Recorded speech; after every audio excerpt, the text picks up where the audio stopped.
جديدة من حلقاتي. أولا مرة واثنين وثلاثة، ألف مليون مبروك للنادي الأهلي وفوز مهم ووصول لمباراة مهمة. إن أنت تتقابل مع بطل أوروبا ويكون ريال مدريد طبعا الأكثر حصولا على بطولات في العالم، فدي شيء جيد جدا بالنسبة للكرة المصرية وأكيد بالنسبة للنادي الأهلي. مما لا شك فيه إن البطولة دي استثنائية في كل حاجة. أولا مفيش حد في دماغه إن الأهلي هيشارك، لأن الأهلي مش بطل أفريقيا.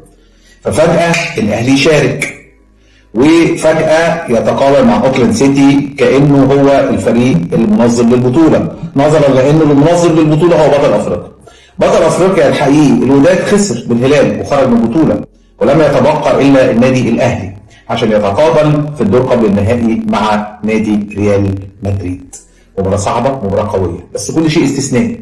طب طالما كل شيء استثنائي، ليه ما يكونش الأهلي هو اللي فائز في هذا اللقاء ويصل للمباراة النهائية؟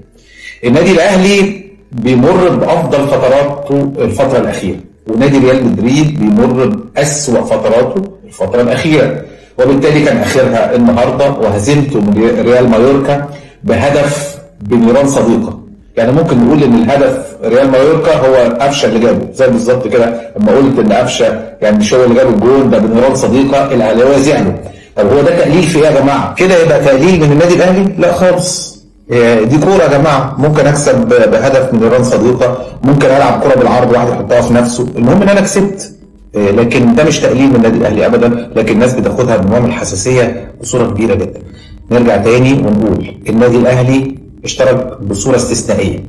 النادي الأهلي بيلعب في المغرب اللي هي بتعشق كرة القدم، وجمهورها جمهور قوي جدا جدا ومساند لمصر زي ما احنا ساندناهم في كاس العالم، هم بيساندونا وبيعتبروا النادي الاهلي هو ممثل مصر من هذه البطوله. عشان كده كمان قالوا ان هم بعد خروج الوداد هيكونوا في ظهر النادي الاهلي وفي ظهر مصر، وهيعملوا دخله عالميه وهيكونوا مساندين بكل قوه للنادي الاهلي امام ريال مدريد. ريال مدريد مش شايف قدامه، الاهلي بيمر بافضل فتراته، الجمهور مساند ليه في الملعب، ممكن يكون اكتر من 50,000 معظمهم هيكونوا بيشجعوا النادي الاهلي. النادي الاهلي ما عندوش حاجه يخسرها، بالعكس ريال مدريد هو اللي لسه خسران من ريال مايوركا، وبالتالي انا متوقع النادي الاهلي ممكن يكسب، الهلال ممكن يكسب فلامينجو.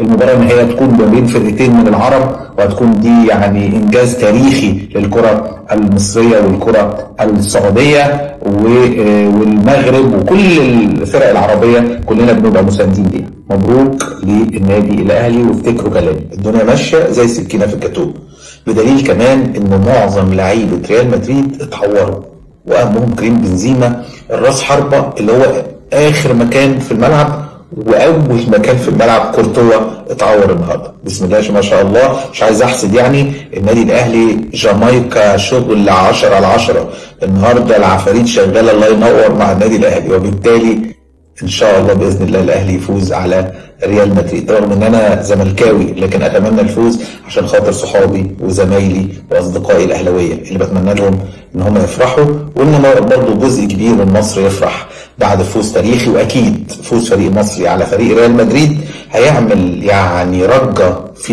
على مستوى العالم في كره القدم باذن الله، ده اللي بتمناه. وانا بهزر معاكم يعني، سيبكم من جامايكا، سيبكم من اصابات ريال مدريد، سيبكم من الاشتراك الاستثنائي ان هو مش بطل افريقيا، سيبكم من بطل افريقيا ودع البطوله، فبالتالي الفرق الجمهور المغربي هيفضى لتشجيع الاهلي ويفضى لتشجيع الهلال، وسيبكم ان كل حاجه ممكن تحصل في كره القدم زي ما المغرب صنعت المستحيل، ممكن الاهلي والهلال يصنعوا